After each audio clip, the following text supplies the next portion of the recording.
This is Stewart Schlazer. He was on the phone with Dan Markel when he was shot. Here he talks about why he was talking to Dan and what he heard. Alright, I got my pen. Basically, I talked to you on the phone. I just want to go back over everything with you. I think I already got your information, so let's see. This was the only phone for you, the 954? That's my cell phone. That's your cell phone? Okay. Yeah. All right, start to tell me, what's your role there at the School of Arts and Sciences? I'm a music teacher. Music teacher? Yeah. Okay. And my friend is a law professor at FSU. Which is Ken? I'm sorry, No, Jake? which is Jake, right. Okay. And Jake and Dan were talking. It's Dan, right? I don't really know. Yeah. Dan Markel, I think it's pronounced. Okay. And my name came up because I'm pretty good friends with Jake. And he said, oh, call Stu and talk to him about your concerns or your feeling about the school and what you're, because he works there, so he knows the inside. And so he asked me if I would contact Dan. And I sent Dan a text this morning. Go ahead. Sorry, man. Yeah, that's fine. I sent Dan a text this morning and said, hey, I'm available to talk anytime today. When was the first time that you, when did Jake come to you and say, hey, can you reach out to this guy? It's all text from Jake, so okay. I'll give you that. Must have been 2 days ago. So that was the first time that you had any... Let's see.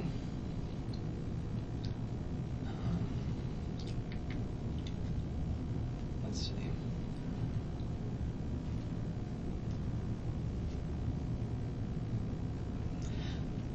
Oh wait, let's see. Here we go. So it was Wednesday, so 2 days ago. Okay. We go over to their house, or they come over to our house to play games, board games. Jake, okay. Right? And he said, on another note, can you give my colleague your take on School of Arts and Sciences? His oldest is nearly school age. Okay, so I guess Dan was trying to roll his kids over there? Right. Okay. It's a lottery system. They got selected. He got called. Okay. And he just wanted to know more about it. Okay. So I said, sure, let me have his number and I'll call him when available. And then he gave me his info on Wednesday. I guess I was busy yesterday, and I texted him this morning, and he never initially texted back. It was just a call from him at 10:48. It was the first time. Yeah. So 9:56. Hi Dan, I'm Jake's friend who works at SAS. Please call anytime. I'd love to answer your questions. Gave him my phone number. Okay, so that was after you initially texted him, though, and said you could talk anytime. Right. Well, I told Jake that I would. Oh wait, no. This is that I call anytime. Please call anytime. This is the original. This is the whole conversation with Dan. And that was okay. So that's this morning. And that's at 9:56. Okay. 10:36. He said, "Thanks. What's your name? Because we don't even know each other. I'll try you shortly." Okay. All I right. tell him my name, and then the "Are you okay?" is after the incident. Okay, that's 11:01, like you told me earlier, is when you sent it. Okay. Right.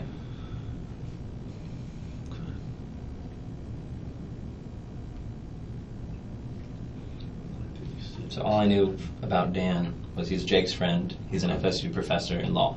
Okay. All right. And he has a kid who might get into SAS. I didn't even know, if he was just interested in it or his kid got into the law. I have no clue. Okay. Don't know. Okay. All right.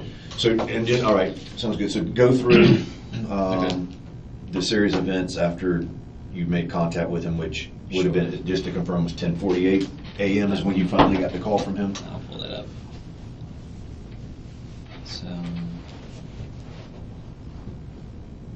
yeah. 10:48, he calls me. Okay. I guess that's what the green arrow means. So you talked to him you're on the phone a total of 11 minutes and 39 seconds with him? Yeah. Okay. And the last few minutes were trying to figure out what was going on with the situation. Okay. And then this is where you try to call him back right at 11? Right. So, right, he said there's an unfamiliar person in my driveway. Okay, let's back up. So let's back up, sure. All right, yeah, just start from. Okay, so he calls me. Okay. I go into my bedroom because my kids are playing in the living room. Okay. And we start talking. It was kind of, I could tell he was driving because there was a lot of just extra noise. It sounded like he was on speakerphone in his car driving. Okay. We started talking. He said, I didn't even know my wife enrolled them in this school or put them in the drawing, but I found out, and so I went to SAS to talk to the assistant principal, but there was no kids there, so I wanted another person's take who's not the assistant principal, trying to get people in. I said, great. Maybe another time he mentioned that he and his wife didn't seem to be seeing eye to eye and everything. So it sounded like His ex-wife. His ex-wife. Okay, she was trying to get him into the school, and he didn't Right. really. And he just didn't even know that she tried. Okay. And so I'm like, okay, this isn't, I don't want to get in the middle of this, but it's a good school, blah, blah, blah. We started talking. Didn't really get to the heart of anything. I was just trying to figure out his situation and what he was looking for in school. He's driving, and then it sounded like he stopped. The extra noise wasn't really there. And he said, hold on a second. There's someone in my driveway that's unfamiliar to me. And I'm pretty sure that's the words he used. And I said, sure, no problem. And he I guess, I don't know what he did. I don't know if he opened the door, got out of his car. I tried to just wait till he said, hey, you back? Or I'm back, And that never happened. I remember 3 events after that point, because I was trying not to, I was just waiting for him to come back. It was a loud sound, which sounded either like a grunt or something. It sounded like a person making the sound, but it didn't sound like a good sound. Okay. So my mind immediately went to like heart attack. But I think this guy's pretty young, so I stayed on the line instead of calling an ambulance right away. And so that was one sound. It was a loud grunt, just a loud sound. And then there was a lot of sounds that I couldn't make out. Either that the phone had broken, I thought, maybe it fell out of his pocket while he was talking to this person. I don't know. Lots of sounds. Couldn't make out the words, but there was definitely voices. Could have been the radio, I don't know. I don't know if he was near his car or he had already walked away from it. And then the third sound was heavy breathing, labored breathing.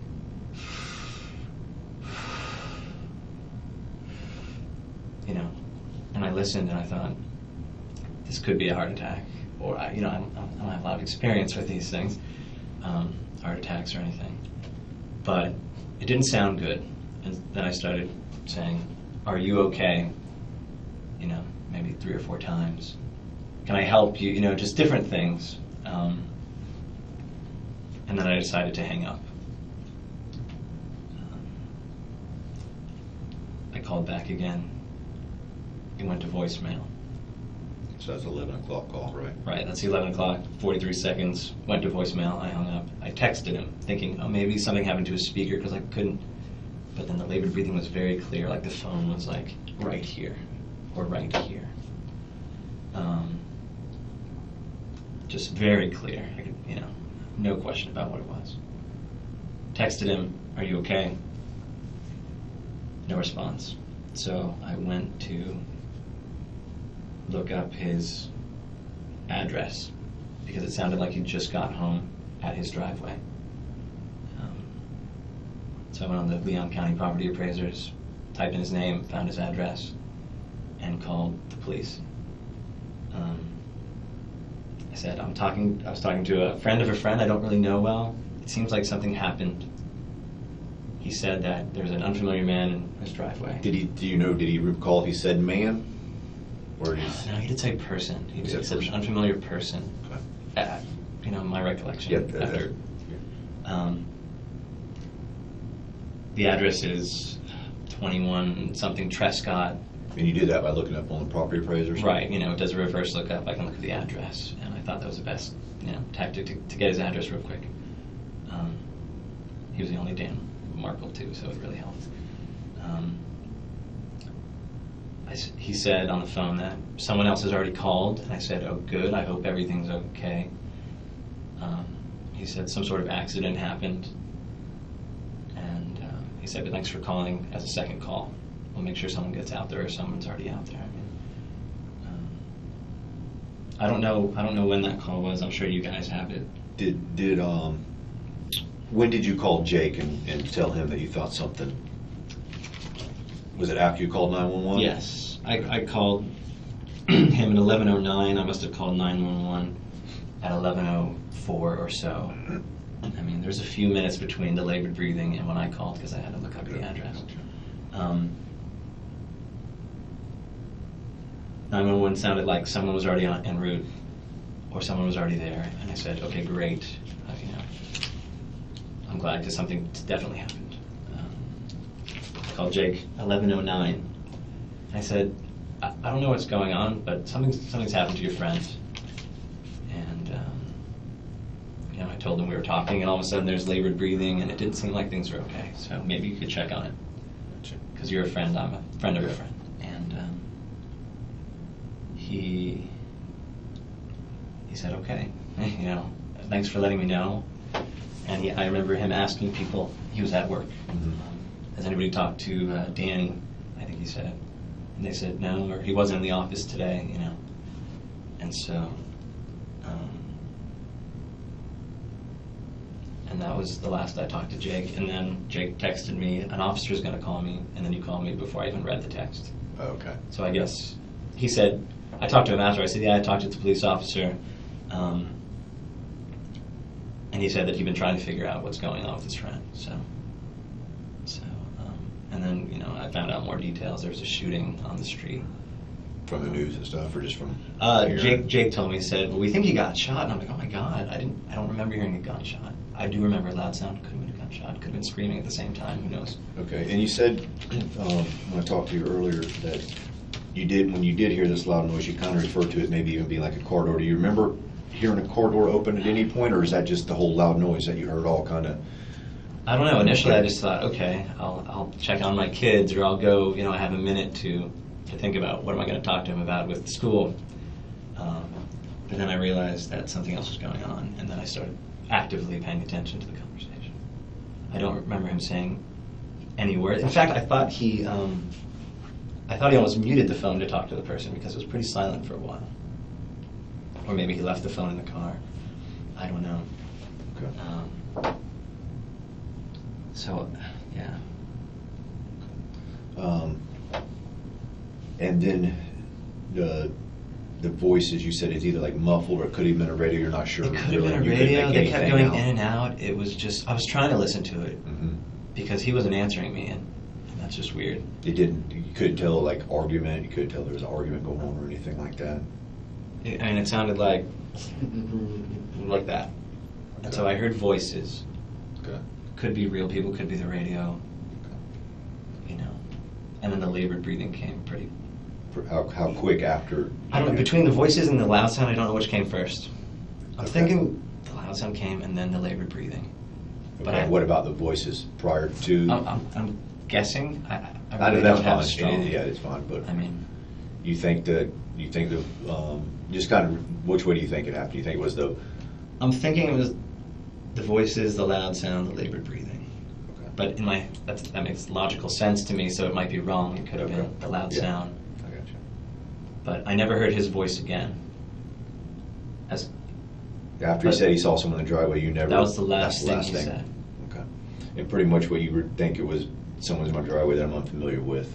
Didn't allude to male, female, multiple people, nothing. No, it seemed like.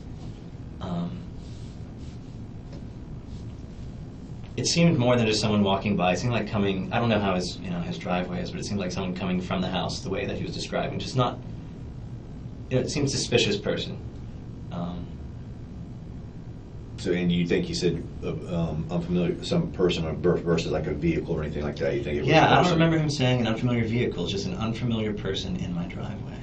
Okay. So, I mean, depending on where his car was parked, I mean, he could have been referring to see a car and say unfamiliar person through the car, or it could have been right. Maybe someone was sitting there. I don't know. Gotcha. I don't know. Okay. There's no specifics from him.